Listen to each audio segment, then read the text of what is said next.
Louez le Seigneur. Merci à Dieu pour tous ces témoignages. Nous donnons toute la gloire au seul Seigneur Jésus. Amen. Amen, amen. Dieu soit loué. Et vous savez, chaque fois que nous partageons les témoignages, nous voulons juste que vous voyez l'effet de l'évangile de Jésus-Christ. Parce que certaines personnes pensent que ça ne marche qu'à Singapour, parmi les membres de l'Église. Mais l'évangile est l'évangile du monde. Amen. Il a les mêmes résultats partout dans le monde. Et c'est ce que nous voulons que vous sachiez. Que nous croyons que ce ministère a été créé pour prêcher l'évangile de Jésus-Christ. Laissez-moi le dire plus fermement. Je crois que nous allons faire partie du mouvement de la dernière réforme que Dieu va créer dans le monde entier. Amen. Tout comme à l'époque de Martin Luther. Amen. Il y avait un grand mouvement de l'esprit pour restaurer la vérité de la justification par la foi. Donc, nous croyons qu'il y a un autre grand mouvement du dernier jour pour restaurer cette vérité une fois de plus. Cette vérité est perdue. Cette vérité a été perdue. Et dans beaucoup d'églises, dans beaucoup de cercles, dans beaucoup de dénominations, dans de nombreuses parties du monde où le Christ est prêché, c'est toujours comme s'il y avait une apologie de la justification par la foi. On vous dit des choses comme « Oui, vous êtes juste par la foi, mais nous ne devons pas oublier les œuvres. » Oui, mais. Et notre révélation de la justice par la foi n'est plus aussi forte. Mais je crois que Dieu est en train de restaurer cette vérité une fois de plus. Et cette fois, quand Dieu restaure, la puissance est toujours plus grande dans ses dimensions. Louons le Seigneur. Nous remercions Dieu pour le fait que nous fassions partie de la révolution évangélique de la fin des temps. La révolution de la grâce. Amen. Partout dans le monde, les gens vont découvrir que Dieu est un bon Dieu. Que ce Dieu vous aime tellement qu'il a envoyé son Fils dans le seul but de mourir pour vos péchés. Amen. Et souvenez-vous, Dieu aime son Fils. Dieu a tellement aimé son Fils qu'il lui a ouvert les cieux. Quand il est remonté du Jourdain et a dit « Tu es mon Fils bien-aimé, tu as toute mon approbation. » Personne n'a plu au Père autant que notre Seigneur Jésus. Et pourtant, ce Fils de son amour, et c'est la phrase de la Bible, le Fils de son amour, il l'a donné pour vous et moi. Pourquoi? Parce qu'il vous aimait. Amen. Personne d'autre ne peut prendre votre place. La meilleure personne sur terre, la personne qui se dit la plus morale, ne peut jamais prendre votre place en se substituant à vous sur la croix pour vos péchés. Ce doit être quelqu'un qui est sans péché, quelqu'un qui n'a pas connu le péché, qui n'a pas péché. En lui, il n'y a pas de péché. Ce doit être quelqu'un qui est un être humain, car Dieu ne peut pas mourir. Mais en même temps, la qualité de son sang doit être éternelle. C'est le sang divin, amen. Si Dieu prend forme humaine, à quoi ressemblera-t-il? À notre Seigneur Jésus-Christ. 100% divin, il n'a jamais mis de côté sa divinité. Et 100% homme quand il est venu sur terre. Savez-vous qu'en ce moment même, au centre de l'univers, à la droite de la majesté des cieux se trouve un être humain glorifié. L'un d'entre nous est là, à la droite de Dieu. Il nous y représente. Pensez-y, beaucoup de gens, quand ils pensent à Jésus à la droite du Père, ils pensent à Dieu étant à la droite. Dieu le Fils étant à la droite de Dieu le Père. Non, vous devez penser à lui quand il est là. Quand il est descendu, il représentait Dieu. Mais quand il est là, il représente l'homme auprès de Dieu. Pensez à lui là comme à un homme. Et ce qu'il est, vous l'êtes. Sa position est votre position. Tout ce qu'il est, vous l'êtes. Tout ce qu'il a, vous l'avez. Un seul point, un seul domaine que vous et moi ne pouvons pas posséder en lui, c'est sa divinité. D'accord? C'est sa déité. Nous ne sommes pas Dieu. D'accord? C'est le seul domaine, mais ce que Dieu lui a fait sur la croix, c'est ce que Dieu nous a fait. Jésus a porté nos péchés. Et pas seulement nos péchés, il nous a portés. Cette partie de nous, le vieil homme, la nature pécheresse. Car lorsque l'homme a péché, cette nature pécheresse était déjà là. Ce cancer du péché s'est répandu dans l'homme à travers son sang. On peut voir très bien que le péché est dans le sang. Et c'est pourquoi il se manifeste par la maladie, la difformité. Au paradis, il n'y a pas de maladie, il n'y a pas d'affection, il n'y a pas de difformité. Donc le péché est dans le sang. Et c'est pourquoi, quand vous avez des enfants, on n'a pas besoin de leur apprendre à mentir. Le péché est dans leur sang. Mais il y a un beau verset. Je purifierai leur sang. Amen. Et je crois qu'en étant né de nouveau, votre sang est purifié. Louez le Seigneur. Amen. La Bible dit qu'il a racheté son Église avec son sang. Prenez soin de l'Église de Dieu, qu'il s'est acquise. Non, Dieu est le sujet ici. Qu'il s'est acquise par son propre sang. Donc ce sang est Dieu. Cela veut dire du sang royal. Ce n'est pas n'importe quel sang. C'est le sang du Fils de Dieu qui nous a rachetés. Amen. Il faut donc qu'il soit pleinement Dieu, pleinement homme, pour mourir pour nos péchés en la croix. En tant qu'homme, il est mort. Il a pris notre place. Et même cette partie de nous qui aime pécher a été anéantie en la croix. Ce n'est peut-être pas le cas pour notre expérience, pour nos sens, pour nos sentiments, mais c'est le cas pour la foi. Amen. La foi voit ce que Dieu voit. La foi dit Amen à ce que Dieu dit. Ainsi, lorsque Dieu vous regarde, il ne vous voit pas dans votre péché, il vous voit dans votre justice en Christ. Amen. Alors ne laissez jamais le monde vous définir. Et ne vous définissez pas, d'accord, en vous basant sur vos échecs, vos expériences, vos défauts. Ne vous définissez même pas en fonction de vos succès, car si vous vous définissez par votre succès, alors il ne dure que le temps que dure ce succès. Qu'êtes-vous lorsque vous perdez votre poste, lorsque vous perdez cet emploi? Qu'êtes-vous lorsque vous perdez cette gloire ou cette fortune? Ne liez jamais votre définition de qui vous êtes à toutes ces choses. Laissez Dieu vous définir. Amen. Vous êtes la justice de Dieu en Christ. Vous êtes un fils de Dieu, un fils de Abba. Amen. Un fils de son amour, louez le Seigneur dans le Christ. Et comme il est, comme cet homme est, comme cet homme glorifié est à la droite du Père, ainsi sommes-nous dans ce monde. Amen. Wouhou! Louez Dieu. Si nous rentrons à la maison maintenant, nous sommes heureux, n'est-ce pas? Il y a quelques années, quand j'ai vu ça, j'ai senti le Saint-Esprit me dire, « Fils, accroche-toi à cela, accroche-toi à cela. » Comme dans tout ce qui concerne la vie chrétienne, cela fonctionne par la foi. Sans la foi, il est impossible de plaire à Dieu. Si vous allez en Europe, la devise que vous utilisez là-bas, cette monnaie, ce sera l'euro. Amen. Vous allez au Royaume-Uni, ce sera la livre sterling. Vous allez en Inde, c'est la roupia. D'accord? Roupie. Désolé, roupie. Roupia, c'est l'Indonésie. Ok. Donc, différentes parties du monde ont une monnaie différente. Le royaume des cieux fonctionne par la foi. Amen. Montrez à Dieu votre foi et vous recevrez de lui ce dont vous avez besoin. Amen. Donc, Dieu l'a ordonné de cette façon. Sans la foi, il est impossible de plaire à Dieu. Amen. Abraham a cru en Dieu et cela a été considéré comme de la justice. Et c'est là que tout commence. Amen. Donc, nous voulons prêcher la parole parce que la parole construit la foi. Si vous ne savez pas ce que Dieu a pour vous, vous ne pouvez pas y prétendre. Amen.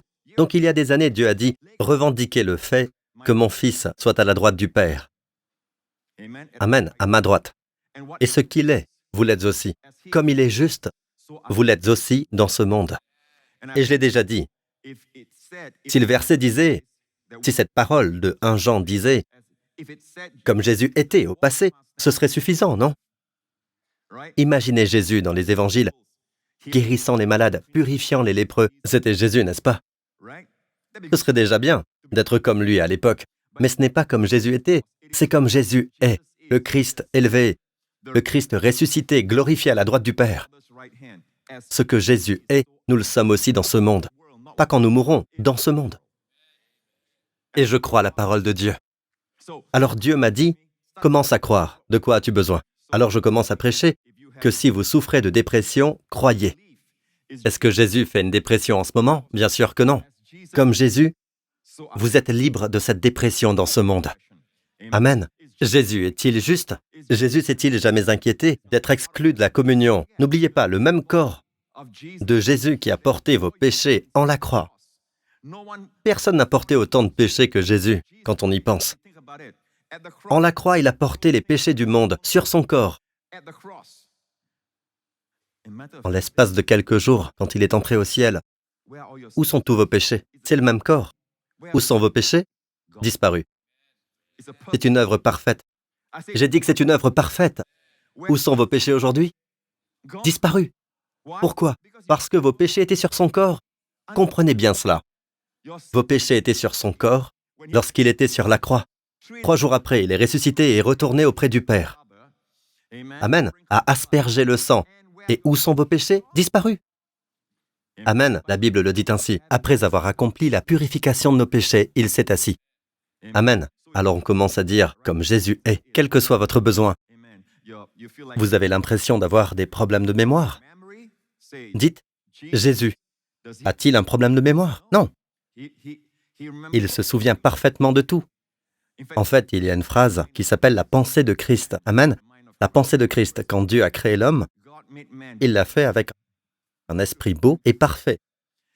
Adam pouvait nommer tous les animaux et imaginer toutes différentes espèces animales dans le monde. Dieu les a amenés à lui et il les a nommés. Et imaginez combien d'espèces il y a dans le monde, combien d'espèces animales il y a dans le monde. Et ensuite il peut, et de différentes tailles, n'est-ce pas? Il peut revenir au premier qu'il a nommé après que des milliers soient passés, et il s'en souvient encore une fois. Amen. Nous nous regardons parfois les uns les autres, d'accord, et nous disons, « En fait, vous me semblez familier. Quel est votre nom? » N'est-ce pas? Et il se trouve que c'est un membre de votre famille. D'accord? Alors c'est un problème. Donc, si c'est un problème, vous dites, « Tel Jésus est, avec un esprit parfait, l'esprit du Christ, ainsi suis-je dans ce monde, dans mon esprit. » Amen. Maintenant, tout ce que votre chair dira, car le monde est dans la chair et n'aime pas le chemin de la foi, il dira, vous dites n'importe quoi. C'est impossible, des pensées du genre. Et vous savez quoi? Oubliez tout cela. Amen, car c'est la façon de faire du monde. Le monde dit, si je ne le vois pas, si je ne le vis pas, je ne le croirai pas. La voix de Dieu est la suivante. Croyez ce que je dis, déclarez-le, comme si c'était le cas, parce que c'est le cas. En ce qui concerne Dieu, c'est ainsi. Amen. Alors vous commencez à le déclarer. Et je me souviens de la première femme de notre église qui a eu une révélation quand on lui a diagnostiqué un cancer ou une tumeur au sein. N'est-ce pas? Il y avait une tumeur que l'on suspectait être cancéreuse. Et quand elle a reçu le rapport, elle est venue me voir. Et à cette époque, je me tenais devant. Elle est venue vers moi et m'a montré son rapport et elle a écrit dessus, « Est-ce que Jésus a des grosseurs dans la poitrine ?» Comme Jésus, je le suis aussi, j'en suis libéré. Puis elle est repartie pour le contrôle suivant, elle était complètement guérie. Et cela a littéralement déclenché une révolution, une série de guérisons dans le même domaine. Parmi les femmes, en Amérique surtout, quand elles ont entendu ce témoignage, c'est comme s'il y avait une première percée et que le reste avait suivi. Alors, peuple de Dieu, notre autorité est la parole de Dieu. Amen. Cette parole que vous tenez dans votre main, la Bible est votre autorité, pas une dénomination, pas une église. Écoutez, on peut même regarder l'histoire de l'église pour en tirer des leçons, pour voir comment était l'église à l'époque. Mais nous ne pouvons pas utiliser l'histoire de l'église comme une autorité. La parole de Dieu est notre autorité. Et ce que je vais partager aujourd'hui est quelque chose que je sens est arrivé au corps du Christ. En fait, je ne prêcherai pas cela dans le naturel. Je ne le prêcherai pas parce que cela susciterait beaucoup de critiques. Cela tendrait la perche à ceux qui veulent me critiquer juste pour me critiquer. De toute façon, ils sont toujours là. Oui. Vous savez, que Dieu les bénisse. Amen. Je prends la communion pour eux aussi parfois, n'est-ce pas? Mais je les bénis. Je les bénis. Parfois, je prie pour que Dieu ne leur fasse rien. Amen. Parce que vous savez, vous devez les traiter avec amour et miséricorde, parce que je crois vraiment qu'ils sont sincères. Mais bien sûr, sincères dans l'erreur. Vous savez. De toute façon, je suis comme vous savez, je ne veux pas prêcher quelque chose qui pousse les gens à critiquer ou à être annulés, vous savez, à être cancelled, comme on dit en anglais, dépourvu de toute influence. C'est le terme qu'on utilise aujourd'hui. Dans le monde, quand ils ne vous aiment pas, ils vous annulent. Ils réécrivent l'histoire. Vous vous imaginez, réécrire l'histoire? C'est marrant. Ce qui est fait. Vous voyez ce que je veux dire? Mais vous pouvez réécrire l'histoire. Amen. Et il y a des gens qui veulent vous annuler. Moi, je me dis que vous devez être assez puissant pour annuler ou cancel quelqu'un. Parce qu'en premier lieu, vous ne lui avez pas donné naissance, vous ne lui avez pas donné un ministère, vous ne lui avez pas donné l'onction, les bénédictions. Comment pouvez-vous l'annuler alors que Dieu lui a donné toutes ces choses. Je pense qu'il y a un dicton qui dit « Quand Dieu ouvre une porte, personne ne peut la fermer ». Je pense que dans les termes d'aujourd'hui, ce serait « Ce que Dieu a écrit, personne ne peut l'annuler ». Amen. Donc, mais je vais le prêcher. Oui, je vais le prêcher quand même. D'accord? Et c'est quelque chose qui concerne mon inquiétude quand je regarde les jeunes d'aujourd'hui en particulier, une toute nouvelle génération qui n'a pas entendu les enseignements avec lesquels j'ai grandi et qui m'ont tant béni, vous savez. En fait, en ce moment même, vous vivez un miracle. Si vous regardez, c'est extraordinaire. Star Performing Arts Center. D'accord? Il n'y avait rien ici. Cet endroit était juste vide. Amen. J'ai oublié quel petit bâtiment il y avait ici. D'accord? Mais certainement pas le Star que nous avons aujourd'hui. Et vous le prenez pour acquis. Et vous dites, genre, pasteur, la raison pour laquelle je ne peux pas croire en la foi, c'est parce que je suis du genre, je dois voir pour croire. Vous savez quoi? Tout a commencé avec la foi. Depuis longtemps. Maintenant, vous dites que vous le vivez, que vous le voyez. Maintenant, vous êtes assis dans ce centre, mais en fait, ce n'était rien. Rien d'autre que de la foi. Amen. Ce n'était pas facile, parce qu'à l'époque, si l'on devait considérer tout ce qu'il y avait contre nous, dans le naturel, d'accord? À Singapour, un pays pauvre en terre. Amen. Des voix disaient que c'était impossible de trouver un endroit avec des sièges comme ça. Mais quelque part dans mon cœur, j'ai gardé mon regard sur le Seigneur. Amen. Quand le Seigneur a créé Singapour, il savait ce que ça allait être. Amen. Nous avons besoin que notre peuple ait un endroit plus grand. Amen. Pas juste construire un endroit pour le plaisir de le construire, mais nous avions besoin d'un endroit. Et je vais vous dire quelque chose, nous n'avions pas d'argent pour ça. Hein? Mais Dieu a trouvé l'argent pour nous. Amen. Dieu a pourvu pour nous. Amen, de façon surnaturelle. Maintenant, si vous y réfléchissez, ce n'est pas facile. En tant que pasteur à l'époque, je me souviens que ceux qui ont été nommés leaders de mon église et certains des hommes d'affaires qui ont été nommés pour chercher dans tous les endroits, alors que ce n'était qu'une idée. Ils avaient un travail très facile, bien que cela semblait très difficile pour eux, d'accord? Parce qu'ils disaient ceci, « Pasteur, il y a une chose que nous voudrions que vous nous disiez avant de poursuivre cette recherche. » À chaque fois, ils venaient me voir. « Devrions-nous faire ceci ou cela? Nous voulons juste savoir une chose de vous. Est-ce que cela vient de Dieu? » Vous voyez, même ma femme m'a demandé, « Tu es sûr? Est-ce de Dieu? » Amen. Les avocats posaient des questions à nos leaders. Est-ce la volonté de Dieu? D'accord? Chacun d'eux, tous me posaient la même question. Est-ce la volonté de Dieu? En fait, c'est une merveilleuse façon d'être sans stress, hein, d'entendre cette question chaque mois. D'accord? Est-ce la volonté de Dieu? Êtes-vous sûr de ça? Si c'est la volonté de Dieu, on fonce. Très bien, très facile, non? Si c'est la volonté de Dieu, on fonce. Pourquoi on ne trouve pas si c'est la volonté de Dieu? Alors, tout converge vers moi, d'accord? Pour la première fois, j'ai senti que la pyramide était inversée. D'habitude, c'est l'inverse, le pasteur, ensuite les leaders et les autres, et le tout descendait vers le bas. Celle-ci était inversée, et j'étais juste en dessous. J'ai senti le poids. Heureusement que j'ai survécu à ça, par la grâce de Dieu. Non, Dieu était fidèle. Amen. Et donc, je dois vraiment entendre Dieu. Je dois vraiment entendre Dieu. Parce que cette somme, c'est à Dieu que je vais la demander, afin que nos gens y croient, car ça ne pouvait pas être un échec, ça ne pouvait pas échouer, d'accord? Nous ne pouvons pas, vous savez, commencer quelque chose à moitié et abandonner. Comme Jésus l'a mentionné, quelqu'un a construit et il n'a pas été capable de le terminer. Ça doit être la volonté de Dieu. Il y avait beaucoup de récalcitrants à ce moment-là. Il y avait des gens qui ne croyaient pas que nous allions le faire, que nous pouvions le faire. Certaines personnes pensaient que nous ne devions pas le faire. Le but de cet endroit est fonctionnel, pour que le peuple se rassemble. Amen. Pour adorer le Seigneur, dans un endroit où ils ne délaisseront pas le rassemblement. Donc, ce n'est pas fait pour que vous regardiez de chez vous. C'est fait pour que vous veniez ici. Hein? Amen. C'est fait pour que vous veniez ici, pour être ensemble. Vous savez, la Bible dit, ils étaient tous ensemble au même endroit. Donc, l'idée de ne pas abandonner est en fait un rassemblement physique. Se rassembler d'autant plus, dit la Bible, que vous voyez s'approcher le jour. Il y a quelque chose en nous. Vous savez, la Bible dit, le diable rôde comme un lion rugissant, cherchant qui dévorer. Vous savez ce que fait un lion rugissant? Vous savez ce que la Bible dit? Le diable rôde comme un lion rugissant. Il vient. Si vous regardez les documentaires comme ceux de Nat Geo, moi j'aime beaucoup ça. Vous regardez toutes ces histoires d'animaux, avec les prédateurs surtout, vous voyez, la façon, c'est ce que je vois, moi. Les lions agissent vraiment lentement, ils sont très patients.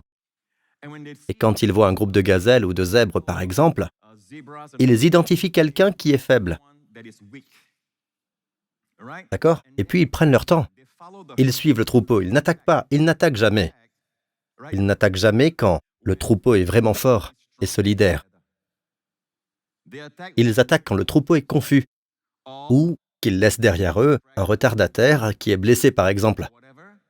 Ils attendent jusqu'à ce que vous soyez hors de la communion, de la communauté, que vous soyez isolé, quand vous êtes seul. Donc, quand vous y pensez, l'analogie que le Saint-Esprit a utilisée, Satan comme un lion rugissant, cherchant qui il peut dévorer, il y a une sécurité à être ensemble physiquement. Il y a quelque chose, je ne peux pas l'expliquer, quelque chose de spirituel, comme une protection divine. Avez-vous remarqué que le Gadarénien démoniaque, l'homme le plus démoniaque dans la Bible a utilisé cette phrase à son sujet. Il était seul. Il était seul. Vous savez, je ne peux pas commencer à vous dire qu'il y a des forces qui sont au-delà du physique. Quand les gens sont seuls, ils ont des pensées folles quand ils sont seuls. Ils ont beaucoup de dépression. C'est à ce moment-là que la dépression règne dans leur esprit. Mais quand les gens sont rassemblés, peut-être que la dépression essaie d'entrer, mais quelqu'un dit quelque chose, il anéantit. Amen. Parfois, on n'a même pas besoin de dire quelque chose.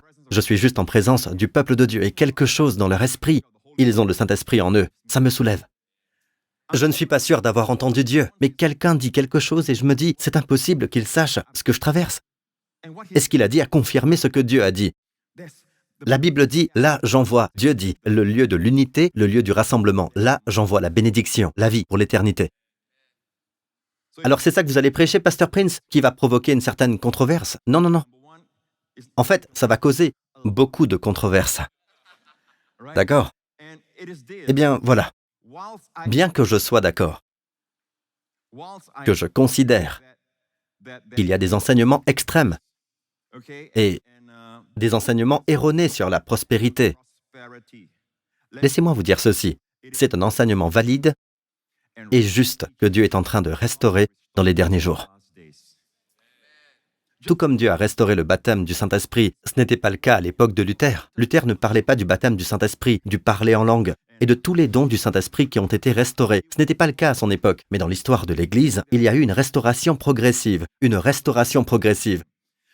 La prospérité est quelque chose que Dieu restaure dans ces derniers jours, ainsi que la guérison. Et cela a provoqué une telle controverse. Maintenant, je ne suis pas pour les extrêmes. C'est dans les extrêmes que la Bible fixe la limite. D'accord? Attention à la convoitise. Vous savez ce qu'est la convoitise? La cupidité, l'égoïsme. D'accord? Gagner de l'argent juste pour soi. Vous voyez? Non, la Bible dit, dès le début, Dieu a dit à Abraham, « Je te bénirai. Tu seras une source de bénédiction. » En d'autres termes, si Dieu sait qu'il peut transmettre des bénédictions à d'autres personnes à travers vous, il vous bénira.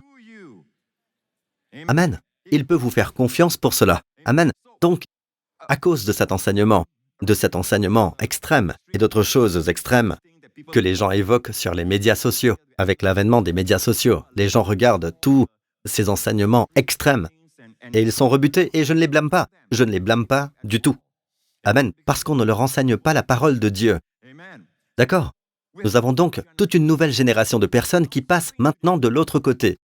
Bon, ils ne disent pas exactement que la pauvreté est sainte, comme cela a été dit au cours de l'histoire de l'Église. Ils croyaient que la pauvreté était sacrée. Ils faisaient même des vœux de pauvreté.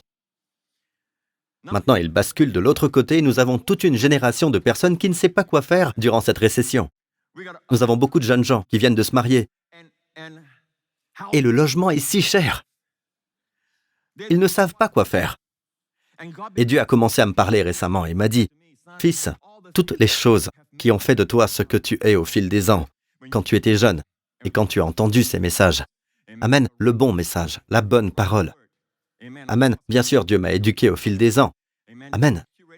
L'interprétation précise et vraie de beaucoup de choses que je vais partager avec vous. Amen.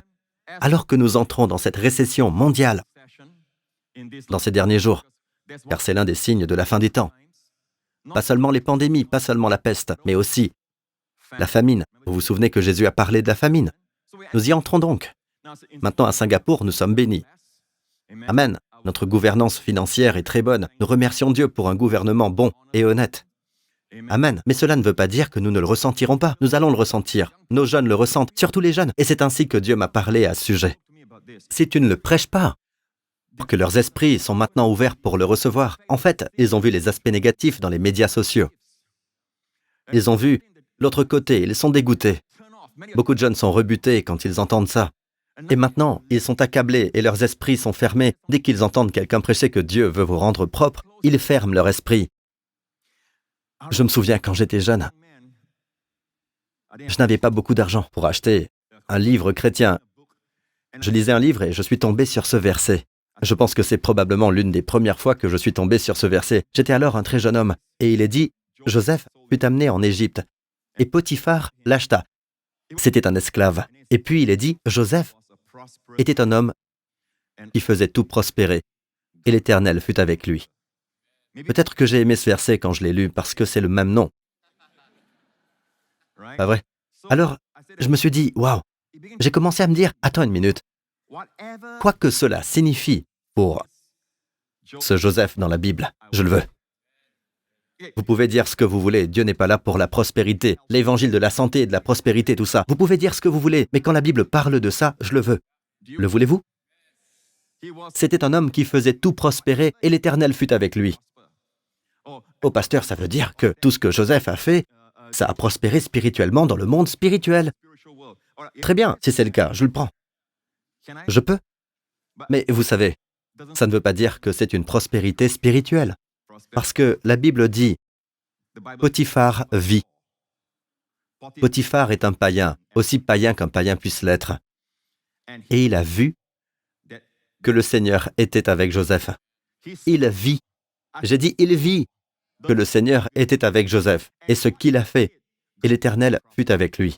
Alors peut-être que sa façon de cultiver produit des récoltes exceptionnelles, parce qu'il est méticuleux, quelle que soit la nouvelle mission, prendre soin des serviteurs, les serviteurs étaient très motivés. Quoi qu'il fasse, il prospère. Et son patron d'alors, Potiphar, l'a remarqué. Et finalement, il l'a mis en charge de tout. Je veux cela. Je veux ça, je peux. Que je puisse être une bénédiction. Maintenant, est-ce que c'était une malédiction pour Joseph? Non, ça le préparait pour le ministère que Dieu avait prévu, afin qu'il sauve beaucoup de gens.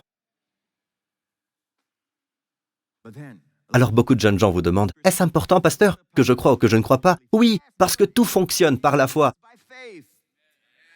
Si vous n'y croyez pas, vous fermez votre esprit à cela. Vous expérimentez toutes sortes de manques. Et vous trouvez qu'il n'y a pas de percée, et vous ne comprenez pas pourquoi. Je suis un chrétien, Dieu, que se passe-t-il? Vous savez, ce genre de choses, parce que quelque part en chemin, vous imprégnez votre esprit des choses qui défilent sur les médias sociaux et vous commencez à dire que, ouais, je ne vais pas entrer dans toutes ces choses. Vous savez, je veux juste être saint et c'est mon truc avec Dieu. Mes amis, votre relation avec Dieu est, primo, la prospérité. Votre relation avec Dieu est avant tout la prospérité.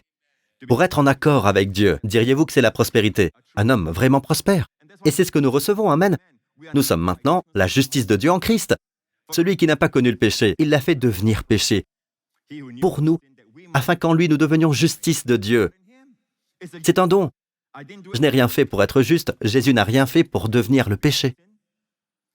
Il a pris mon péché. Maintenant je prends sa justice. C'est un échange divin, amen. Nous recevons par la grâce, amen. Louez le Seigneur. Donc plus nous le croyons, maintenant il ne suffit pas de le savoir. Vous devez le proclamer parce que la Bible dit dans 2 Corinthiens 4, « Or, ayant le même esprit de foi ». La citation est tirée des psaumes. C'est ce qui est dit, « Or, ayant le même esprit de foi », la foi de David. D'accord? « Or, ayant le même esprit de foi, j'ai cru, c'est pourquoi j'ai parlé. Nous aussi nous croyons, c'est pourquoi aussi nous parlons. Il ne suffit pas de croire. Vous devez parler. Vous devez dire « Je suis la justice de Dieu en Christ ». Puis vient un autre enseignement. Maintenant, je veux dire, ça arrive depuis un certain temps déjà. Mais dans les médias sociaux, vous voyez des gens qui s'en prennent aux chrétiens. Et le plus triste, c'est que des chrétiens s'en prennent à d'autres chrétiens. Mes amis, les médias sociaux devraient être un endroit où ils voient notre amour les uns pour les autres. Et peut-être qu'ils ne sont pas touchés, car Jésus dit « Tous reconnaîtront que vous êtes mes disciples, si vous avez de l'amour les uns pour les autres. » Car au lieu d'utiliser cette plateforme pour s'attaquer les uns aux autres, pourquoi ne pas utiliser cette plateforme pour se bénir les uns les autres et l'utiliser pour l'Évangile? Même si nous avons des désaccords, focalisons-nous et évoluons autour de la personne de notre Seigneur Jésus-Christ. Il est 100% Dieu, 100% homme. Il est mort pour nos péchés en la croix. Il est ressuscité le troisième jour. Amen. Et quoi que ce soit d'autre qui soit périphérique, d'accord? Devons-nous nous rassembler autour de cela? La Bible ne parle jamais d'unité de la doctrine, elle dit l'unité de l'esprit. Nous ne pouvons pas être d'accord sur tout, oui, parce que vous savez quoi? Si nous sommes deux, il y a 3 opinions. Amen. Parmi les chrétiens parfois. Mais nous ne mettons pas notre linge sale à la vue du monde entier. Et ensuite vous leur dites, vous savez, vous avez besoin de Jésus. Dans le monde maintenant, les médias sociaux, ils seront contre vous si vous proclamez comme Dieu. La Bible dit, dans Romains 4, Abraham était comme Dieu. Le Dieu qui donne la vie aux morts et appelle ce qui n'existe pas à l'existence. La Bible dit que nous devons appeler ce qui n'existe pas comme si elle existait. Qui ne sont pas quoi? Pas visibles, pas sensibles au toucher, rien que l'on puisse entendre ou quoi que ce soit d'autre. Pourtant, ça va toujours se manifester dans la chair, dans le royaume, comme ce bâtiment. Amen. Maintenant nous pouvons le voir, maintenant nous pouvons le sentir, maintenant nous pouvons le regarder, nous pouvons le prendre en photo, pas vrai? Mais il est né de la foi, alors qu'il n'y avait rien. Amen. Mais la foi, comme Dieu est un esprit, Dieu a créé le monde visible. Amen. Tout ce qui est visible vient de l'invisible. Amen. Alors pensez-y, mes amis. Dieu appelle ces choses qui ne sont pas encore dans le monde physique, comme si elles y étaient. N'est-ce pas? Dieu appelle Abraham alors qu'il n'avait pas encore de fils de Sarah. D'accord? Je t'ai établi père d'un grand nombre de nations. Je t'ai établi père, pas je t'établirai père. En hébreu, littéralement, j'ai fait de toi le père de nombreuses nations, alors qu'il n'a même pas eu de fils avec Sarah, sa femme. Père d'un grand nombre. Dieu a changé son nom. Dieu dit, mais ton nom sera Abraham, ce qui signifie père d'un grand nombre. Imaginez sa femme l'appeler, vous savez, dans leur vieillesse, pour venir à table, pour le dîner ou le déjeuner dans les champs. Père d'un grand nombre. Père d'un grand nombre. Tout le village commence à penser, oh pauvre femme, pauvre Abraham. Ils veulent tellement un enfant qu'ils ont changé leur nom. Vous voyez? L'une s'appelle princesse, d'accord? Et l'autre, père de beaucoup. Priez pour eux. Père d'un grand nombre. Père d'un... Donc, comme Dieu, appelez ce qui n'existe pas à l'existence. Dieu a vu les ténèbres. Dieu n'a pas dit, « Wow, c'est si sombre! Ça va devenir plus sombre. » Non, Dieu a appelé ce qu'il voulait. Ce qu'il voulait, c'était la lumière. Dieu dit, « Qu'il y ait de la lumière. » Dieu a vu les ténèbres, mais Dieu n'a pas appelé les ténèbres. Dieu n'a pas appelé ce qu'il a vu. Il a appelé ce qu'il voulait voir. C'est la voix de Dieu. C'est la foi. Je crois, et donc je parle. Donc, bien avant de voir, je suis la justice de Dieu dans le Christ avant de pouvoir manifester des pensées justes, un comportement vertueux, des actions vertueuses. Une croyance juste mène à une vie juste. Amen. Donc dans ce domaine, vous savez ce que certaines personnes, la façon dont elles le disent, ça semble si mauvais. Elles le font sonner comme par exemple, l'évangile de la santé et de la richesse. Ça sonne mal, non? Ça sonne mal. L'évangile de la santé et de la richesse. Honnêtement, je n'ai jamais souscrit à un évangile de santé et de richesse. Je pensais que l'évangile était un évangile de grâce et de paix. Pas vrai? Mais il produit. Ok, vous n'aimez pas la richesse, les provisions. Vous n'aimez pas la santé, le bien-être, la paix. D'accord? Mais quand vous le dites comme ça, l'évangile de la santé et de la richesse, ça sonne mal. Parce que la Bible ne parle jamais d'évangile de santé et de richesse. La Bible parle de l'évangile de la grâce. C'est là que tout commence. Quand vous êtes rendu juste, amen, vous recevez les bénédictions des justes. Amen. Une autre chose qu'ils aiment dire, le groupe, nommez-le et revendiquez-le. Ils vous appellent tous le groupe, nommez-le et réclamez-le. Oh, cette église, c'est l'église du nommez-le et revendiquez-le. C'est se moquer de quoi? Dieu appelle ce qui n'existe pas à l'existence. Jésus a bien entendu que cette personne est morte. Jésus a-t-il proclamé la mort? Non. Amen. Il n'a pas proclamé ce qui était dans le naturel. Il a proclamé ce qu'il voulait voir. C'est moi qui suis la résurrection et la vie. Celui qui croit en moi vivra, même s'il meurt. D'accord? Il n'a pas dit « il est mort ». À un moment donné, c'est vrai, il l'a dit parce que les disciples ne peuvent pas comprendre. Il dit « je vais aller le réveiller, il s'est endormi ». Oh, c'est bien, s'il dort, laissez-le dormir. Puis Jésus dit « Lazare est mort ». D'accord? C'est à cause de leur faiblesse. Il s'est abaissé à leur niveau. Mais vous trouvez que Jésus appelle toutes ces choses qui ne le sont pas comme si elles étaient. Il dit aux gens qui ont, vous savez, la main paralysée, tends la main. Amen. Il a appelé ce qu'il voulait voir.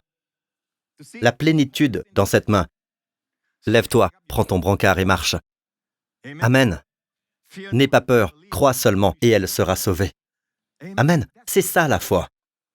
Amen. Et l'univers entier s'incline devant la foi. Je vais vous dire ceci. Pourquoi? Parce que cet univers a été créé par Dieu, pas par cette culture d'annulation,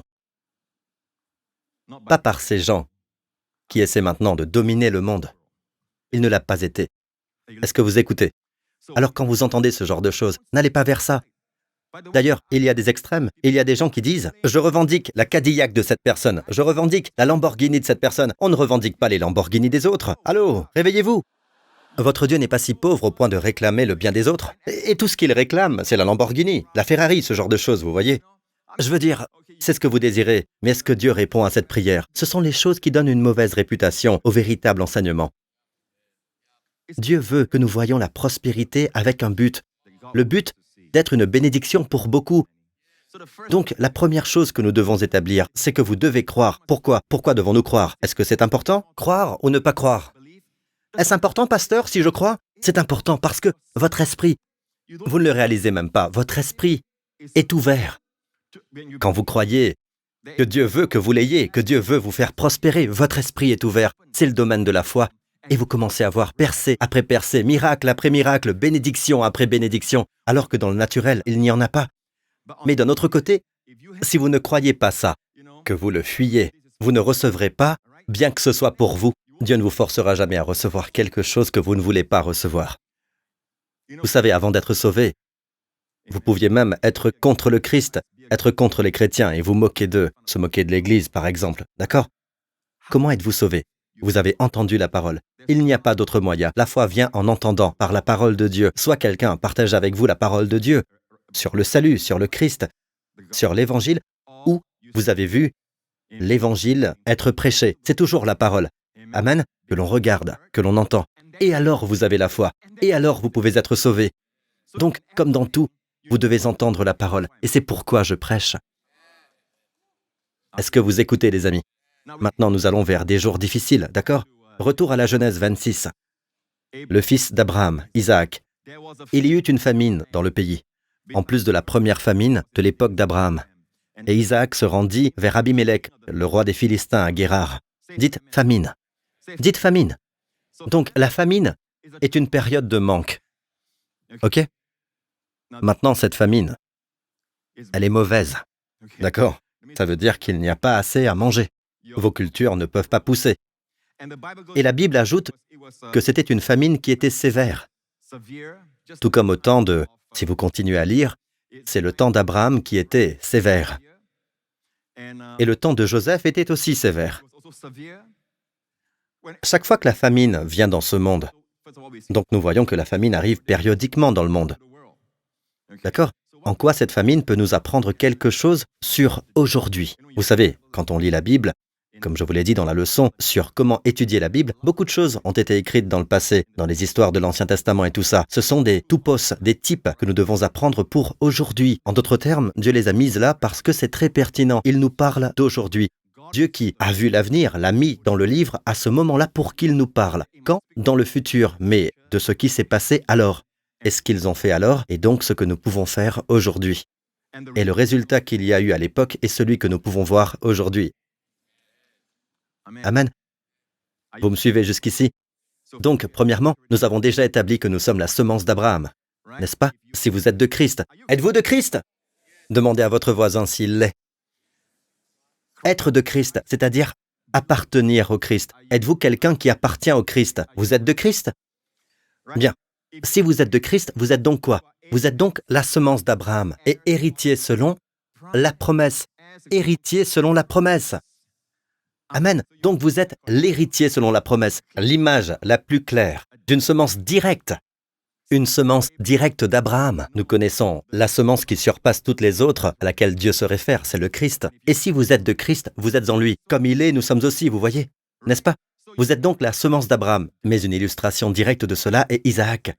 Isaac était le fils d'Abraham, la semence promise, et qui est finalement venu. Donc c'est l'histoire de comment le fils d'Abraham, Isaac, a fait face à la famine. D'accord? Maintenant, beaucoup d'entre vous connaissent l'histoire, mais vous savez, le Saint-Esprit l'amène dans une nouvelle lumière. Très bien. Retour à Genèse 26. Descendons. Plus bas. L'Éternel lui apparut et dit, « Ne descends pas en Égypte, réside dans le pays que je vais t'indiquer. Séjourne dans ce pays-ci, je serai avec toi et je te bénirai, car je te donnerai toutes ces terres, à toi et à ta descendance. Je tiendrai le serment que j'ai fait à ton père Abraham. » La première chose que Dieu a dite à la descendance d'Abraham, vous tous, ne descends pas en Égypte.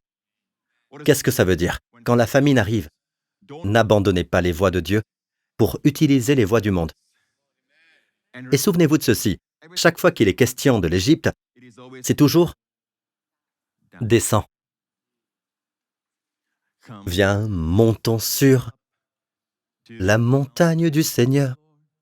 Mais, comme Jonas, quand Jonas s'est rebellé contre Dieu, ce n'était qu'une descente perpétuelle. Il est descendu à Joppa, au port. Il est entré dans un bateau, descendu dans un bateau. Quand il était dans le bateau, il est descendu en mer. N'est-ce pas? Il a dû descendre du bateau. Il est descendu dans la mer. Descendu dans le ventre de la baleine. Donc, la morale de l'histoire est très simple. Détournez-vous de Dieu, vous descendez encore et encore. D'accord? Revenir à Dieu et vous montez en haut, toujours plus haut. Amen. Alors ne vous laissez pas influencer par le monde. Le monde vous offrira beaucoup de choses. Une gratification immédiate. Et nous avons toute une génération de gens qui veulent de l'argent rapide. Ils veulent des retours rapides. Ils ne sont pas intéressés par celui qui amasse peu à peu augmente son bien. Ils ne sont pas intéressés à honorer le patron et l'entreprise. Cette idée se retrouve dans Colossiens, sachant que vous recevrez du Seigneur un héritage pour récompense. D'une certaine manière, l'impatience s'est installée. Ils ne cherchent plus le travail. Je crois que je suis appelé par Dieu à prospérer. Maintenant, c'est extrême. D'accord? Ils ne suivent pas la voie de la Bible. Tout ce que j'enseigne, ce que je vais enseigner durant les semaines à venir, ce sera une prospérité divine et pas du tout une prospérité du monde. Maintenant, vous pouvez être assis et dire « Pasteur, je n'ai pas besoin de tout cela, j'ai des millions à la banque. » Vous savez, je pense que Billy Sunday est celui qui a dit « Celui qui n'a pas d'argent est pauvre, mais celui qui n'a que de l'argent est plus pauvre. Encore plus pauvre. Vraiment pauvre. » Vous n'avez rien d'autre que de l'argent? Non, je ne parle pas de ça. Il y a des gens pauvres qui ont beaucoup d'argent. Je veux dire que Dieu vous bénit dans chaque domaine de votre vie. Chaque domaine de votre vie. Ce que la Bible appelle dans Josué 1:8, du succès dans tes entreprises. Ce que la Bible appelle encore et encore, tout ce qu'il fait lui réussit. Tout ce qu'il fait lui réussit. Et le Seigneur te bénira. Et tu prêteras à beaucoup. Deutéronome 28 maintenant. Tu prêteras à beaucoup de nations et tu ne feras pas d'emprunt. L'Éternel fera de toi la tête et non la queue. Amen. Tout ceci fait partie de la bénédiction d'Abraham. Donc la première chose que Dieu dit, ne vous conformez pas au monde actuel. Maintenant, le monde actuel. Ne dites pas, pasteur, est-ce que c'est bien? Est-ce que ça, c'est mal? Regardez le principe. Est-ce que cela prend beaucoup de votre temps? Est-ce que vous perdez votre santé, votre sommeil à cause de ça? Vos globes oculaires sont-ils gonflés? Cela vous stresse-t-il? Est-ce que vous regardez les prix constamment pour voir s'il y a des fluctuations? Donc, des principes comme celui-ci. Je ne peux pas dire « ceci est bien, ceci ne l'est pas ». Les principes.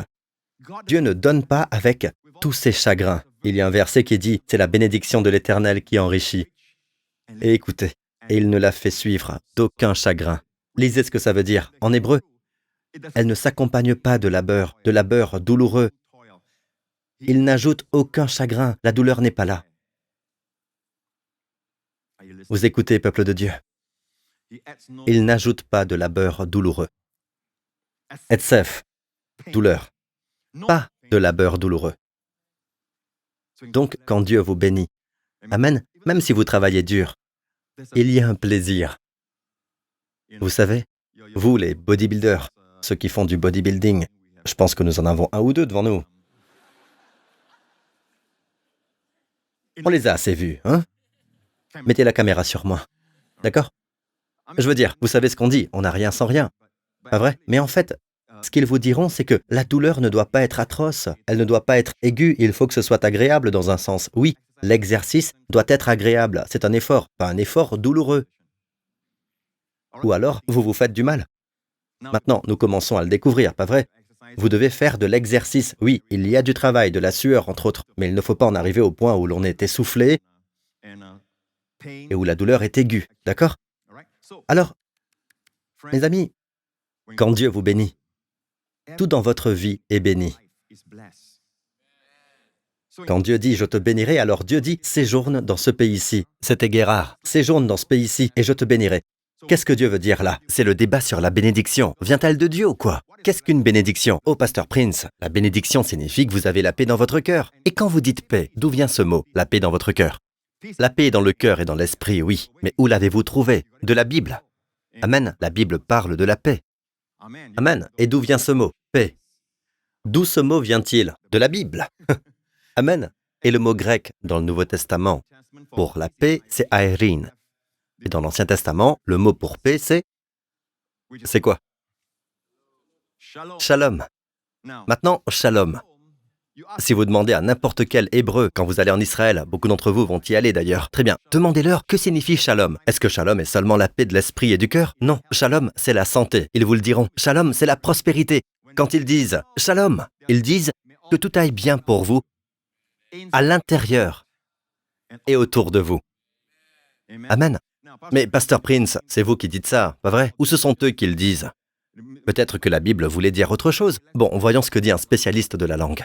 Et voici la définition de shalom tirée de l'ouvrage Complete Expository Dictionary of Old and New Testament Words de Mounds. Ok, c'est un expert en hébreu. Ok? Si vous cherchez un expert, je vous en ai trouvé un. D'accord? Ce n'est pas seulement le Pasteur Prince qui le dit, d'accord? Donc, shalom est l'un des mots les plus importants de l'Ancien Testament. En plus de paix, il peut être traduit par prospérité, bien-être, santé, plénitude, sécurité. C'est un peu long, non? Alors quand je dis shalom, qu'est-ce que ça veut dire? Amen. Et d'ailleurs, vous ne pouvez pas dire que ça a changé parce que la seule chose qui a changé dans le Nouveau Testament, c'est que le mot a été changé en grec. Mais quand Paul parle au peuple juif dans le Nouveau Testament, dans l'Église et ailleurs, pensez-vous qu'il parlait grec avec ses compatriotes juifs? Non. D'accord? Quand Jésus est apparu à Jean et a dit « Je suis le premier et le dernier, la première lettre, je suis l'alpha et l'oméga, la première et la dernière lettre de l'alphabet grec. » Mais ensuite, quand il a parlé à un camarade juif, pensez-vous qu'il a dit alpha et oméga? Non, c'est traduit pour nous. Il parlait hébreu, ça donnait quoi? Je suis Aleph et Taf. La première et la dernière lettre de l'alphabet hébreu. Aleph Taf, mis ensemble, c'est le 4e mot de la première phrase de la Bible. Au commencement, Dieu créa le ciel et la terre. Il est dit, au commencement, Dieu. 3 mots ici. Celui du centre est Aleph Taf, non traduit. La terre et le ciel, 3 mots. Faites une menorah au centre. Non traduit. Qui est la signature de Jésus-Christ depuis le début. Il dit, je suis le Aleph Taf. Il a révélé qu'il est le Créateur. Amen. Êtes-vous avec moi jusqu'ici? Très bien, c'est très clair. Shalom. Donc, quand Paul dit shalom à ses semblables, d'accord? Qu'est-ce qu'il veut dire? C'est un peu long. Vous le voyez maintenant, les amis. Très bien, ce n'est pas seulement la paix de l'esprit. Yo, la paix, mon frère. La paix. La paix. Nous voulons dire la paix de l'esprit, d'accord? Peace, bro. Pas en paix, pas en pièces. Amen. Oui, il y a une grande différence. Ça veut dire complet, exhaustif, d'accord? Pas en pièces. Allô? Combien veulent la paix? La paix biblique. D'accord? Et au début de chaque lettre, Paul dit grâce et paix. Shalom en hébreu. D'accord? Aerin en grec pour la paix, c'est pareil. La même chose, la même Bible, avec des mots différents. Désolé, une langue différente pour le même mot. Donc, Dieu dit à Isaac, « Je te bénirai, d'accord? Je te bénirai. Regardez la bénédiction. Séjourne dans ce pays-ci, je serai avec toi et je te bénirai. » Le mot ici est barak. Barak. Maintenant, c'est quoi barak? Le substantif est comme Dieu a dit à Abraham. Je te bénirai et tu seras une source de bénédiction. Je te barakerai et tu seras une baraka. La vallée de Baraka, tu seras une source de bénédiction. Donc bénédiction est le nom, d'accord? Barak est le verbe. Donc c'est ça, Barak. C'est quoi Barak? C'est pourquoi je dis que Dieu vous bénira dans tous les domaines de votre vie. Là où ça compte vraiment, en priorité, la relation avec Dieu. Vous êtes la justice de Dieu en Christ. La bénédiction d'Abraham est venue sur nous. Allô? Amen. Rapidement, Christ nous a rachetés de la malédiction de la loi. Voilà la bénédiction, d'accord? Christ nous a rachetés. Nous qui? Vous et moi. D'accord? Nous avons été rachetés de quoi? La malédiction de la loi. Nous ne sommes pas sous la malédiction de la loi. Amen. Même si nous ne sommes pas parfaits, nous ne sommes pas sous la malédiction de la loi. D'accord? Et pourquoi? Parce que, d'ailleurs, ça ne peut pas signifier autre chose que nous ne sommes pas parfaits. Pourquoi? Parce que si vous dites, Pasteur Prince, c'est seulement pour les gens qui observent la loi. Il n'y a pas de raison qu'il y ait une malédiction pour lui. Pourquoi y aurait-il une malédiction pour quelqu'un qui observe la loi? Elle ne signifie quelque chose que lorsque les gens ne sont pas parfaits. D'accord? Mais il est dit, Christ nous a rachetés de la malédiction de la loi, étant devenu malédiction pour nous. Et remarquez le but, quand Jésus-Christ, la bénédiction d'Abraham. La bénédiction de quoi? Abraham touche aussi les non-juifs, c'est-à-dire vous et moi, non-juifs, en Jésus-Christ. Comment? Par la foi, que nous recevons par la foi l'Esprit qui avait été promis. Vous voyez ça? Donc, la bénédiction d'Abraham, la bénédiction qui apporte toute bénédiction, et la justice de la foi. Dieu vous a rendu juste à travers lui. Vous êtes si proche, votre position devant Dieu en ce moment est si proche de lui. Dites, si proche. Vous êtes si proche, vous ne pouvez pas être plus proche, car en la personne de son Fils, vous êtes aussi proche que lui. Ok, vous ne pouvez pas être plus proche. Vous êtes en Christ, si proche de Dieu. Quand vous priez, vous ne devez pas avoir le sentiment que Dieu est loin. Parlez à Dieu. Amen. Certaines personnes ne font que crier. Même seuls, ils crient « Oh Dieu !» C'est comme si vous partiez d'une mauvaise conception, comme si Dieu était loin. Les amoureux ne crient pas, vous savez. Vous ne marchez pas. Je ne sais pas s'ils se donnent encore rendez-vous dans les jardins botaniques, mais là c'est pour illustrer. Imaginez la scène. Vous vous promenez dans un jardin et soudain « Oh, je t'aime !»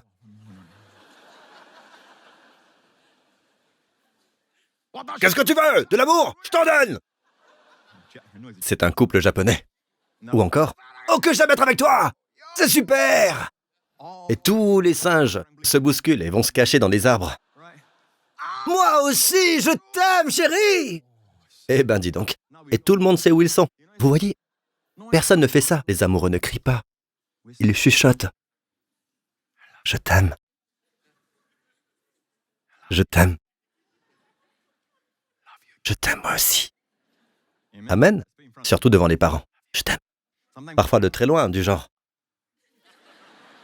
Pas vrai? Amen. Vous voyez ce que je vous apprends? Bon, alors la bénédiction d'Abraham vient sur nous. D'accord? Alors Dieu dit, je te bénirai. Dites le mot barak. Maintenant, barak, c'est aussi la bénédiction dans la prospérité. Et cela inclut aussi les choses matérielles. Est-ce que c'est dans la Bible? Ok, vous dites, Pasteur Prince, c'est votre opinion, d'accord? C'est juste mon opinion. Allons voir un érudit, un spécialiste de l'hébreu. Pas Mounce cette fois, j'ai trouvé quelqu'un d'autre. The New International Dictionary of New Testament Theology. Ça fait chic. Ce sont des érudits, réputés, qui écrivent ce genre de livres. Voyez ce qu'il dit. Fondamentalement, barak ou eulogia. Au fait, eulogia est le mot grec pour bénir. Bénir, d'accord? Donc, à gauche, c'est l'Ancien Testament. Barak, dans le Nouveau Testament, c'est eulogia. Même signification, d'accord? Vous dites éloge, d'accord? Ça vient du mot grec eulogia. You, bon, logia, mot, d'accord? Ensemble, ça devient bénédiction. Fondamentalement, le mot hébreu barak signifie doté d'un pouvoir bénéfique. Quand Dieu vous bénit, écoutez, en ces temps de famine, quand Dieu vous bénit, Vous êtes doté d'un pouvoir bénéfique pour réaliser toutes ces choses dans votre vie. La nature de la bénédiction est celle de l'attribution et du transfert d'un pouvoir bénéfique. Bénéfique, dites pouvoir bénéfique, d'accord? Qui produit la fertilité chez les hommes, le bétail et les terres. À l'époque, quand vous disiez Barak, parce qu'il traduit de l'Ancien Testament, la bénédiction des Israéliens et tout ça, comment cela se manifeste-t-il? Parce que ce sont tous des gens impliqués dans l'élevage, dans l'agriculture, n'est-ce pas? Ils cultivent le raisin, la vigne, les figues, les oliviers, par exemple. Plus ils en ont, plus ils prospèrent. Et ils ont des troupeaux aussi. Donc, plus leur troupeau est fructueux, que se passe-t-il? Ils prospèrent. Donc ici, il est dit, la bénédiction agit verticalement dans la croissance continue des générations successives. Horizontalement, elle assure la paix, la sécurité contre les ennemis. Pensez à ça. La bonne fortune. Maintenant, nous arrivons au Nouvel An chinois.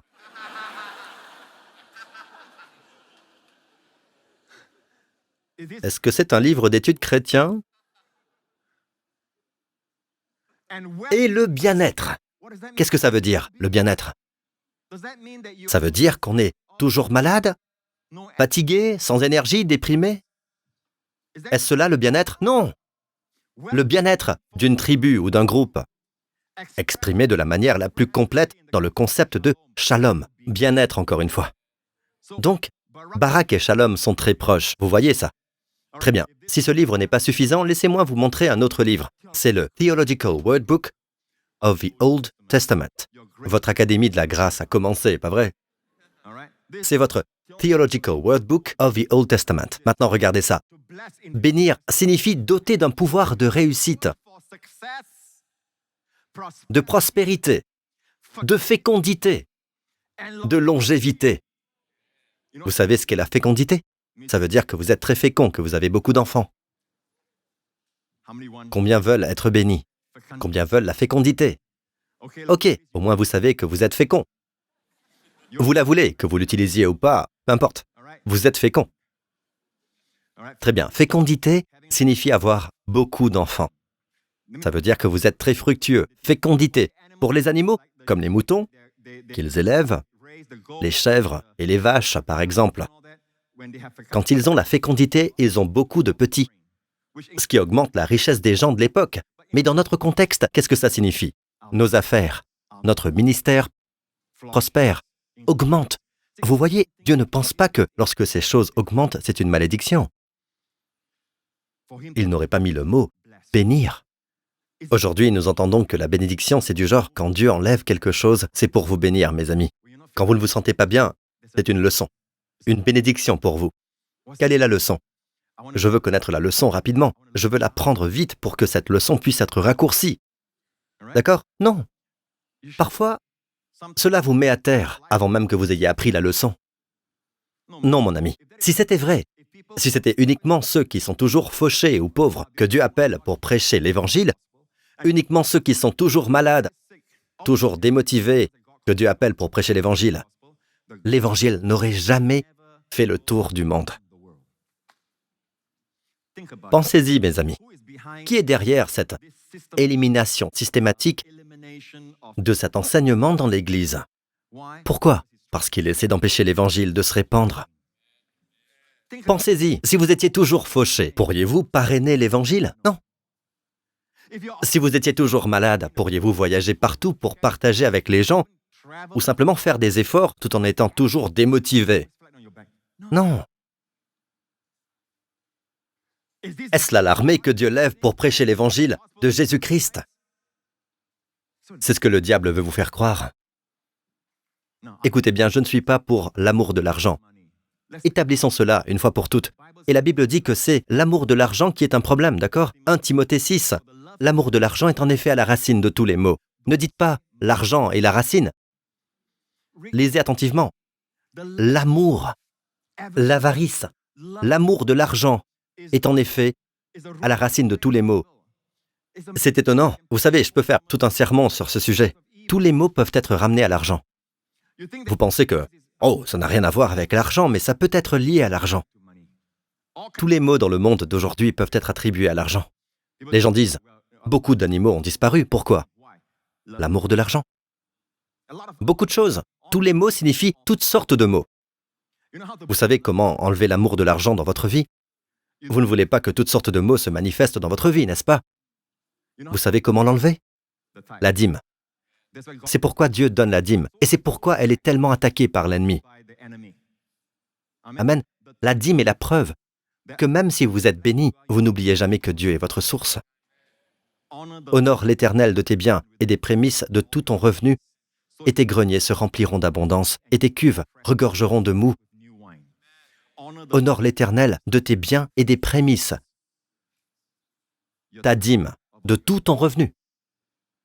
Jacob a dit à Dieu, de tous les biens que tu m'accorderas, alors qu'il n'avait que les vêtements qu'il portait et le bâton dans sa main. Il a quitté la maison. En fait, il s'est enfui de chez lui, car il fuyait son frère qui était sur le point de le tuer. Il a dit à Dieu, et je t'offrirai le 10e de tous les biens que tu m'accorderas. Et ça, c'est avant la loi. C'était avant la loi. Quand il est revenu, des années plus tard, avec sa famille et ses 12 fils, qui forment les 12 tribus d'Israël, il est revenu dans l'abondance, avec beaucoup de troupeaux, et il avait beaucoup de gens avec lui à ce moment-là. Dieu le lui a rappelé. Souviens-toi, Jacob, je suis le Dieu de Béthel. Et Dieu a dit ceci spécifiquement, où tu m'as fait un vœu. Quel était ce vœu? Le seul vœu que vous lisez, je t'offrirai le 10e de tous les biens que tu m'accorderas. Amen. Aucun associé principal ne demande un 10e. Non. Dieu est un associé principal. Je suppose que vous comprenez déjà. Amen.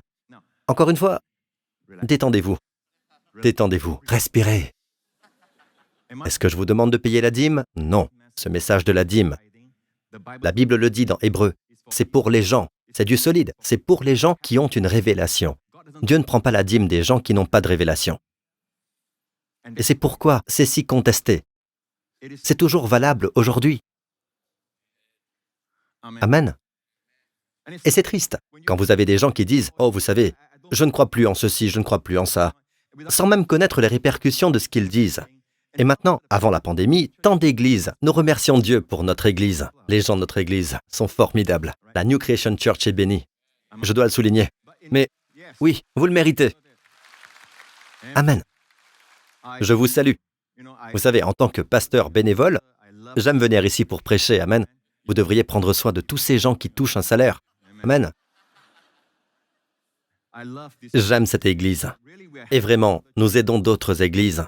Une des premières choses que nous avons faites, quand nous sommes entrés dans la pandémie en 2020, c'est véridique, une des premières choses que nous avons faites, et le pasteur Lawrence est ici.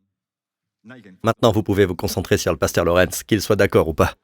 Donc, le pasteur Lawrence se souvient que l'une des premières choses que nous avons faites était de nous asseoir et de discuter des églises de Singapour et de la région. À ce moment-là, plus particulièrement Singapour, des églises qui souffrent et ont besoin d'aide. D'accord? Une aide financière, parce que nous entendions que beaucoup d'entre elles ne recevaient pas d'aide. Amen. Et nous voulions aider, mais nous voulions le faire de façon anonyme. Vous ne trouverez jamais leur nom. Nous voulons le faire anonymement. Le dossier existe, mais nous ne donnerons pas leur nom, le nom des églises, parce que je ne veux pas que le pasteur soit embarrassé, vous voyez. Nous sommes clairs avec eux là-dessus. Quand on vous soutient, s'il vous plaît, ne révélez pas que c'est la New Creation Church. Vous n'avez pas à le dire à qui que ce soit, sauf à ceux à qui vous devez rendre des comptes, comme votre conseil d'église, par exemple. Mais ne nous mentionnez pas. Amen. Ne nous mentionnez pas. Nous avons aussi aidé les églises qui n'avaient pas une présence en ligne, qui ne savaient pas comment faire. Nous avons la technologie, nous avons l'expertise, nous avons les ressources humaines. Alors, nous les avons invités à venir à notre bureau pour apprendre comment se connecter. Nous avons dépêché des personnes pour leur apprendre à le faire. Et encore une fois, sous le couvert de l'anonymat, afin que leurs membres ne le sachent pas. Et que les pasteurs ne soient pas gênés non plus. Vous comprenez ce que je veux dire? Très bien, c'est l'une des premières choses que nous avons faites. Quand je partage cela, est-ce que je me vante? C'est probablement la première fois, n'est-ce pas, Lawrence, que je partage cette information publiquement. Et je vous dis cela car c'est un bon enseignement sur la prospérité et comment être une bénédiction. Amen. Il ne s'agit pas d'être avide. Ce n'est pas l'amour de l'argent. Oui, louange à Jésus, c'est votre Église. Amen. Donc, même après la pandémie actuelle, beaucoup d'églises, oui, beaucoup. Et nous remercions Dieu que ce ne soit pas le cas de notre Église. Notre Église est toujours forte par la grâce de Dieu et les personnes qui paient la dîme sont l'épine dorsale de cette Église. Remercions Dieu pour ceux qui ont cette révélation. Mais dans beaucoup d'endroits après la pandémie, ils souffrent financièrement. Certaines églises ferment leurs portes, certaines ne peuvent pas payer leur loyer, certaines ne peuvent pas payer, et d'autres enseignent des choses du genre « Oh, vous savez, nous ne croyons pas à la prospérité, et cela vient de chrétiens. Vous êtes prospères, taisez-vous. » Amen. Ne privez pas les gens de la vérité. Surtout, la bonne terre, la terre fertile, c'est l'évangile de Jésus-Christ. Partout, l'évangile est prêché. Si vous pensez que je ne prêche pas l'évangile, pas grave, ne semez pas. Allez trouver un endroit où l'évangile est prêché et semez-y. Je vais vous dire une chose. Voilà ce qu'Isaac a fait. C'était la famine. La famine était mauvaise, parce qu'elle a été mentionnée comme semblable à celle d'Abraham. La famine d'Abraham était comme celle de Joseph dans la Genèse. Donc c'est la même famine. Et j'ai établi la semaine dernière qu'il y a un indice ici, que je ne vais pas détailler maintenant. Que c'est un temps où la Russie est proéminente. D'accord ? Oh pasteur, montrez-moi l'indice. Allez chercher le message de la semaine dernière. La semaine dernière, vous ne vouliez pas venir. Maintenant vous venez et vous attendez de moi que j'y retourne pour vous. Rien que pour vous. J'ai des milliers de personnes qui attendent autre chose. Vous savez bien que le temps est essentiel, non ? Dans peu de temps, je vais vous libérer. Ok ? Alors, pasteur, vous me grondez ou quoi ? Une partie du ministère est la réprobation, la réprimande. Parce que je vous aime, mes amis. Amen. Je veux que vous continuiez à entendre. Vous manquez un dimanche. D'accord ? Vous savez ce qui est arrivé à Thomas quand il a manqué un dimanche. Jésus est apparu le dimanche précédent. Il n'était pas là. Quand Jésus est réapparu, en passant, il n'était pas là et il est devenu un croyant incrédule. Il dit, si je ne vois pas dans ses mains la marque des clous, je ne croirai pas. N'est-ce pas ? Et Jésus est apparu le dimanche suivant, pour Thomas aussi. Non ? Un dimanche, ça fait une différence. D'ailleurs, vous allez tous en vacances pour rattraper le temps perdu, non ? Je sais que l'école touche à sa fin. N'oubliez pas de vous connecter. D'accord ? Et peu importe, pendant que vous mangez votre sashimi, vous pouvez entendre. D'accord ? Vous n'avez pas besoin d'écouter ou de regarder, vous pouvez entendre, vous comprenez ou pas ? Amen. Vous devez entrer dans la parole. Après seulement une semaine, hein ? Waouh ! Je vous le dis, vous devenez un Thomas. Si votre nom est Thomas, mes excuses. Ok. Donc l'amour de l'argent. Allez, regardez ça. Il est dit que ce que quelques-uns ayant ambitionné, ils se sont égarés de la foi et se sont transpercés eux-mêmes de beaucoup de douleurs. Ce n'est pas une blague, vous savez, je veux dire, si vous avez l'amour de l'argent, beaucoup de douleurs viendront vers vous. C'est comme une flèche, vous serez transpercé par de nombreuses douleurs. C'est ce que dit la Bible, d'accord ? Donc, l'argent est un outil. C'est un serviteur, pas un maître. Jésus est le maître. Mais ceci dit, on ne jette pas l'argent par les fenêtres en disant « l'argent est la racine de tous les maux ». Lisez la Bible, hein ? Lisez la Bible. Amen. Elle ne dit pas ça. Amen. La Bible dit qu'il est difficile pour les riches d'entrer dans le royaume de Dieu. Vraiment ? Vraiment. Les disciples ont cru que c'était ce qu'il avait dit. Alors Jésus a clarifié. Regardez bien. Et Jésus, ayant regardé tout alentour, dit à ses disciples, « Combien difficilement ceux qui ont des biens entreront-ils dans le royaume de Dieu ?» Et les disciples s'étonnèrent de ces paroles. Vous savez pourquoi ? Ils devaient être assez riches. Ils ont un commerce de pêche. Ils ont des partenaires. Rappelez-vous que Pierre avait des partenaires. Ils ont des partenaires dans leur entreprise de pêche. Quand Jésus dit qu'il est difficile pour les riches d'entrer, vous savez ce qui leur est arrivé ? Ils étaient étonnés. S'ils étaient pauvres, ils auraient dit « Amen ». Ils étaient étonnés. Pourquoi étaient-ils étonnés ? Ils devaient être bien à l'aise financièrement. Alors Jésus sait qu'ils ont mal compris. Et il explique à nouveau. Regardez, c'est très important. Il dit, Jésus, répondant encore, leur dit, « Enfants, combien il est difficile à ceux qui se confient aux richesses. » Pas ceux en Dieu. Ceux qui se confient aux richesses d'entrer dans le royaume de Dieu. Comme je l'ai dit, peut-on avoir l'amour de l'argent sans avoir d'argent en poche ? Est-ce possible ? Quelqu'un qui n'a pas d'argent, peut-il aimer l'argent ? Oui. Chaque fois qu'il pense, de l'argent, du fric, je voudrais avoir plus d'oseille. Je ne peux pas faire ça, je n'ai pas de blé. Très bien, qui est votre Dieu ? Votre Dieu vous dit, va là-bas. Ah, mais j'ai pas de thune. Donc l'argent est votre Dieu parce que l'argent vous dit, non, reste. Dieu dit, pars. Non, j'ai pas les fonds. Je peux pas faire ça. Pourquoi ? Dieu dit, fais-le. Non, je peux pas faire ça. Pourquoi ? Pas d'argent. Alors il dit, qui est ton Dieu ? c'est celui auquel vous obéissez. Donc vous voulez voir comment le diable peut amener le manque d'argent, écoutez bien les amis, à vous contrôler. Donc nous ne sommes pas contrôlés par l'argent. Du Deutéronome 28, les bénédictions sont derrière. Elles viennent sur vous et vous dépassent, mais vous vous concentrez sur Jésus. Amen. Amen. L'or et l'encens suivent toujours Jésus. Ils suivent toujours Jésus. Amen. Suivez Jésus. Louez le Seigneur. Pasteur, vous avez parlé de l'or. L'or n'est pas bon. Vous savez, il y a un principe biblique appelé la loi de la première mention, d'accord? La loi de la première mention, cela signifie que chaque fois qu'un sujet est mentionné pour la première fois, il y a quelque chose de significatif. Voulez-vous savoir quand l'or a été mentionné? Dans la Genèse, chapitre 2, il est dit « Un fleuve sortait, et de là il se divisait en 4 bras. Le nom du premier est Pishon. Il entoure tout le pays de Havila, où se trouve l'or. » Certains d'entre vous pourraient être intrigués de savoir que l'historien juif dit qu'il croit que Pishon est la rivière Indus ou Gange, le fleuve Gange.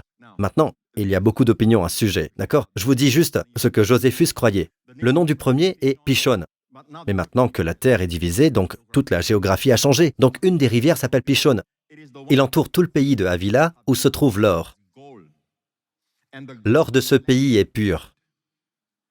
Donc la première mention de l'or est bonne.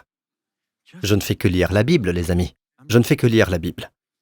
Il doit y avoir une raison pour laquelle Dieu l'a mise là. Voyez, encore une fois, comme l'argent, ce n'est pas l'or qui est mauvais. Si l'or est mauvais, Dieu a mal agi. Je peux dire ça? Parce que Dieu a mis l'or.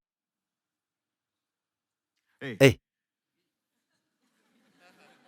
Dieu a mis l'or ici, non? Si ce n'est pas Dieu qui a mis l'or ici. Ma tante, elle a plein d'or. Non, c'est Dieu qui a mis l'or ici. Et la première mention de l'or est bonne, non? Maintenant, à cause du temps, je dois conclure avec ceci. J'ai besoin que vous voyiez cela. C'est très important, d'accord? Est-ce que Jésus a pris sur lui la malédiction de la pauvreté en notre nom à la croix? Vous connaissez tous ce verset, et certaines personnes ici le connaissent très bien. Maintenant, regardez dans 2 Corinthiens chapitre 8, verset 9. En effet, vous connaissez la grâce de notre Seigneur Jésus-Christ. Pour vous, il s'est fait pauvre alors qu'il était riche, afin que par sa pauvreté, vous soyez enrichis. N'est-ce pas? Donc ici, hors contexte, vous pourriez dire « Oh, c'est spirituellement riche, spirituellement pauvre ». Vous pouvez le dire comme ça. Et qui est là pour débattre? Mais tout doit être traduit dans son contexte. Vous vous souvenez de ce que nous avons dit sur la façon d'étudier la Bible? Il faut traduire dans le contexte. Il s'agit de parler de la vie physique. Même physiquement, il était démuni. Ils ont parié pour ses vêtements au pied de la croix. Une des choses qu'il a portées pour nous, avant toute chose, il a porté nos péchés. Loué soit le Seigneur. Mais la Bible dit aussi qu'il a porté nos maladies. Amen. Il a pris nos faiblesses et il s'est chargé de nos maladies. C'est par ses blessures que nous sommes guéris, mais il a aussi porté notre pauvreté. Il n'y a pas de manque au ciel. Nous marchons sur des rues en or.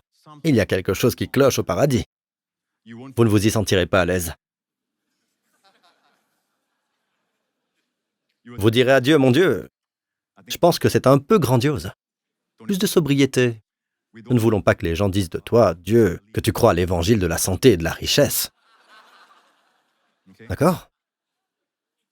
Quelque chose ne va pas quand Jésus dit « Priez de cette façon, que ton règne vienne, sur la terre comme au ciel. » Pas de manque, pas de manque. La provision. Ok, il faut que j'avance. Le contexte est important, c'est le verset 9. Regardez les versets précédents. Paul dit « Je l'atteste, ils ont donné volontairement selon leurs moyens, et même au-delà de leurs moyens. » En parlant des gens en Macédoine, les chrétiens de Macédoine, c'est avec beaucoup d'insistance qu'ils nous ont demandé la grâce de prendre part à ce service en faveur des saints. Ils ont fait plus que ce que nous espérions, car ils se sont d'abord donnés eux-mêmes au Seigneur, puis à nous par la volonté de Dieu. Vous voyez, on parle de générosité. Nous avons donc encouragé Tite à parachever chez vous aussi ce geste de générosité comme il l'avait d'ailleurs commencé. La générosité est une grâce, dit-il. D'accord? Ces gens de Macédoine, ils nous ont encouragés à être généreux envers les pauvres saints à Jérusalem, les pauvres chrétiens de Jérusalem. Ils nous demandent, ils nous implorent d'accepter le don. Donc, nous allons envoyer Tite pour préparer votre... Vous êtes à Corinthe. Vous allez avoir un rôle à jouer dans tout ça. Pour que Tite puisse terminer la grâce, cette grâce en vous. Donner est un don de la grâce. Amen. Et puis regardez ceci. Il dit que, de votre côté, vous avez tout en abondance, la foi, la connaissance, le zèle à tout point de vue et l'amour pour nous. Faites en sorte que la même abondance se manifeste dans cet acte de grâce, lequel rendre grâce. Amen. Descendons. Je ne dis pas cela pour donner un ordre, mais pour éprouver la sincérité de votre amour, que vous donniez ou non. Je ne dis pas cela pour donner un ordre, mais pour éprouver la sincérité de votre amour. Amen. Par l'exemple du zèle des autres, vous connaissez la grâce de notre Seigneur Jésus-Christ. D'accord? C'est avant ce verset. Après ce verset, toujours sur l'argent. C'est un avis que je donne à ce sujet, et c'est ce qui vous convient, puisque dès l'année dernière, vous avez été les premiers, non seulement à faire une collecte, mais aussi à la vouloir. Donnez l'argent. Vous avez promis de donner l'argent aux saints pauvres, à l'église de Corinthe. Maintenant, accomplissez-la. Il s'agit de donner. Et c'est là que Jésus s'est fait pauvre pour que vous soyez riches.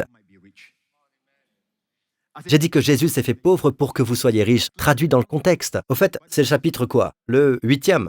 Vous savez ce qu'est le chapitre 9? Le chapitre 9 continue, le contexte ici. Et c'est celui qu'on utilise toujours. Verset 6, sachez-le, celui qui sème peu moissonnera peu, et celui qui sème abondamment moissonnera abondamment. Que chacun donne comme il l'a décidé dans son cœur, sans regret ni contrainte, car Dieu aime celui qui donne avec joie. C'est une seule et même pensée. Parce que Jésus est devenu pauvre en la croix, vous êtes maintenant riche. Agissez comme tel. Ne dites jamais que vous n'avez rien à donner. Donnez. Celui qui sème peu moissonnera peu, et celui qui sème abondamment moissonnera abondamment. Amen. Oh, il ne reste plus de temps. Oh, très vite, Dieu peut vous combler de toutes ses grâces. Criez de toutes ses grâces. En abondance. Dites en abondance. Envers qui? Envers qui? Oui, je peux le dire. Vers vous. Afin que vous possédiez toujours à tout point de vue de quoi satisfaire à tous vos besoins et que vous ayez encore en abondance pour toute œuvre bonne. Amen.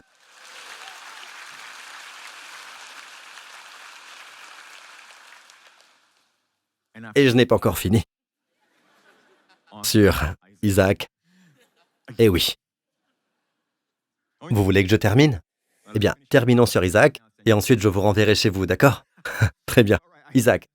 Alors Dieu dit, séjourne dans ce pays-ci et je te bénirai, d'accord? Descendons. Isaac fit des semailles dans le pays et il récolta le centuple cette année-là. Car l'Éternel le bénit. N'aimez-vous pas ça? Combien a-t-il récolté? Et quelle année était-ce? La famine! Vous savez ce qu'il a devant lui quand il a semé? Vous voulez voir la terre? Si c'est une grande famine, vous savez à quoi ressemble la terre? Maintenant, comme ça. D'accord? Imaginez juste. Voici une graine, d'accord? On vous demande de semer dans cette terre. Le feriez-vous? Vous devez le faire par la foi. J'ai dit que vous devez le faire par la foi. Votre esprit dit, il n'y a aucune chance que cette graine germe. Aucune chance. La famine. Pas assez d'eau. Le sol a perdu ses nutriments nécessaires. Tout est poussière. Il faut de la foi. Semer demande de la foi. C'est plus facile de regarder le marché boursier et de dire « une grande partie de mon argent peut aller là parce que ça a l'air riche ». Il y a du potentiel, la logique naturelle, tout est bon. Oh, voilà où investir. Vous savez, aujourd'hui on décide où on place notre argent en se basant sur la richesse et la logique. Quand vous voyez ça, pas question d'investir. Et Dieu dit, regardez le sol évangélique. Vous dites, qu'est-ce que ça peut me rapporter? Pour vous, le sol évangélique est tout aussi sec. Marché boursier, ah oui. La crypto-monnaie, oh. Et quoi que ce soit. Maintenant, je ne dis pas que ces choses sont mauvaises. Je ne dis pas ça. D'accord? Le Seigneur peut vous conduire à ça. Quoi que ce soit, allez-y. Je dis juste que ce n'est pas le système principal de Dieu. Et si vous y êtes impliqué, et que vous êtes vraiment stressé, que vous êtes toujours en conflit, ce n'est pas de Dieu. Si vous êtes dedans et que vous êtes dans le repos, que vous avez toujours à cœur de donner la dîme et de mettre votre confiance dans le Seigneur, c'est cool. D'accord? Mais quand vous regardez le sol évangélique, ça ressemble à ça. Et Dieu dit semer. C'est ce qu'Isaac a semé. C'est une année de famine, n'oubliez pas. C'est à ça que ressemble le sol. Revenons au verset. Mais Isaac a semé. Est-ce de la foi? Pensez-vous qu'il l'a fait par la foi ou par la logique? Il récolta le centuple cette année-là, car l'Éternel le bénit. L'homme a commencé à prospérer. Ok, ce n'est pas assez. Il s'enrichit de plus en plus jusqu'à devenir très riche. J'appelle ça 30 fois, 60 fois, 100 fois. Le tout dans la même année. Vous voyez, il récolta le centuple cette année-là. Et il vous dit qui est derrière tout ça. L'Éternel le bénit. Mais il y a un problème. Quand vous commencez à prospérer, souvenez-vous de ça, d'accord? La prospérité a un but. Le but de Dieu. Et voici le problème. Il avait des troupeaux de petits et de gros bétail, ainsi qu'un grand nombre de serviteurs. Les Philistins furent jaloux de lui. Il y aura des gens qui seront jaloux de vous. Il y aura des gens qui regarderont une église et essaieront de médire. « Oh, cette église manipule les gens pour de l'argent. C'est ce genre d'église. » Pas vrai? Ils regardent la grande maison d'une célébrité, par exemple. Ils ne disent rien. Ou encore la maison d'un homme d'affaires. Ils ne disent rien. S'ils voient une maison, même de taille moyenne, d'accord? Ils se disent, il doit faire quelque chose de mal. C'est la mentalité. Une église doit être petite et pauvre. Comme dit le proverbe, aussi pauvre qu'une... Comment pouvez-vous dire ça? Pourquoi une souris d'église est-elle différente des autres souris? Oh, il y a une différence. Comparez une souris d'église avec Mickey Mouse. Mickey Mouse est prospère. Personne ne dit que Mickey Mouse croit en la doctrine de la santé et de la richesse. Personne ne dit ça? Non, bien sûr que non. Ne blâmez pas Mickey, ne blâmez pas Minnie, ne blâmez pas Donald.